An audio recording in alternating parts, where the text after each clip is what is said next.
మధ్యతరగతి కుటుంబాలకి ఆత్మగౌరవం ఏ నాయకుడైనా ఇవ్వగలడా? ఇవ్వగలడా?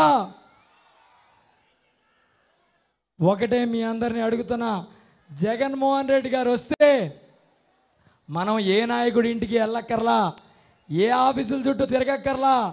జగన్మోహన్ రెడ్డి గారు డైరెక్ట్గా మన దగ్గరికి వాలంటీర్ని సచివాలయ వ్యవస్థని ఏర్పాటు చేసి ఖచ్చితంగా మనందరికీ మంచి చేస్తాడని మీ అందరికీ తెలియజెప్తున్నాను.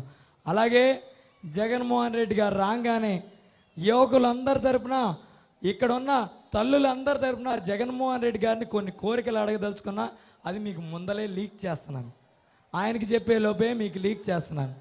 ముందుగా ఏదైతే జగన్మోహన్ రెడ్డి గారు మన కళ నెరవేర్చారో, అన్నా తొయ్యొద్దు జగన్మోహన్ రెడ్డి గారు మనుషులన్నా తొయ్యొద్దు, పోలీసు అన్నలకు చెప్తున్నా తొయ్యొద్దన్నా, దయచేసి తొయ్యొద్దన్నా, తొయ్యొద్దు, మెత్తగా హ్యాండిల్ చేయండి అన్న. మన మనుషులు అన్న వాళ్ళు డబ్బులకి పులిస్తే వచ్చేవాళ్ళు కాదన్నా, ఆత్మధైర్యంతో గౌరవంతో ప్రేమతో వచ్చే మనుషులన్నా.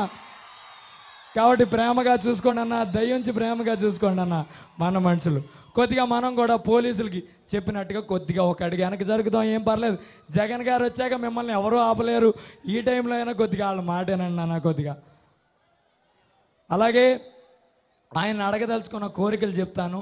కోరికలు చెప్పే ముందు మీకు ఒక్క మాట చెప్పదలుచుకున్నా. మామూలుగా ఏ రాజకీయ నాయకుడు వచ్చినా యువత ఓట్లు తీసుకోవడానికి యువకులు రాజకీయాల్లోకి రావాలి అంటారు. కానీ ఒక యువకుడు కష్టపడుతుంటే 27 ఏళ్ల కుర్రోడు కష్టాన్ని గుర్తించి జగన్మోహన్ రెడ్డి గారు సీట్ ఇస్తే ప్రతిపక్ష పార్టీలు నా మీద వేసిన ముద్ర ఏంటో తెలుసాక? రౌడీ అంటున్నారక్క. సరే పడ్డాను, ఓకే. కానీ యంగ్స్టర్స్ అంటే యువకులు, సరే మాలో ఒకడికి సీట్ వచ్చింది కదా, మా కష్టాలు వినే ఒకడు వచ్చాడు, ఆడ వెనకాల తిరుగుతాం, ఆయన గెలిపించుకుంటే మా కష్టాలు వింటాడని నాతో తిరుగుతున్న మీ పిల్లల్ని ఏమన్నారు తెలుసాక? గూండాలు అన్నారక్క. సరే మీరు నన్ను రౌడీ 4 సార్లు అనండి, మీరు ఆడని గూండాలు 4 సార్లు అనండి, కానీ జగన్మోహన్ రెడ్డి గారి ప్రభుత్వం తెచ్చుకుని ఎవరు